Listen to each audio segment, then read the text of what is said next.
बातमी यवतमाळमधल्या पावसाची।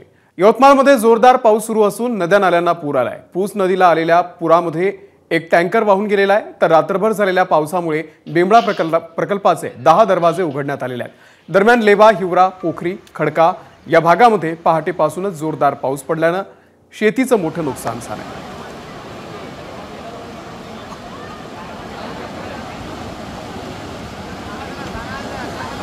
आज हवामान खात्याने दिलेल्या अंदाजानुसार यवतमाळ जिल्ह्याला रेड अलर्ट जाहीर करण्यात आले आहेत। यवतमाळच्या पुसद, महागाव आणि उमरखेड या भागात मुसळधार पाऊस पडत आहे आणि त्यामुळे जिल्ह्यात जे परिस्थिती आहे हे अतिवृष्टीची निर्माण झालेली आहे। जिल्ह्यातील 53 मंडळांमध्ये अतिवृष्टी झाली आहे काल रात्रभर झालेल्या पावसामुळे आणि त्यामुळे पुसद ते इसापूर, पुसद ते शेंबाळ पिंपरी, पुसद तालुक्यातील 3 ते 4 गावाचे रस्ते बंद झाले आहेत। यवतमाळ पुसद ह्या भागाचा त्यात समावेश आहे।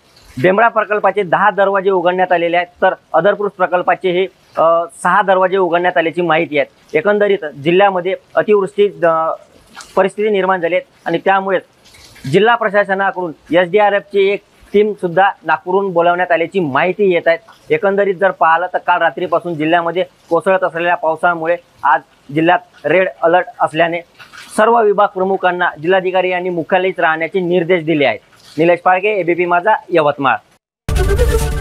ABP माझा, उघडा डोळे बघा नीट।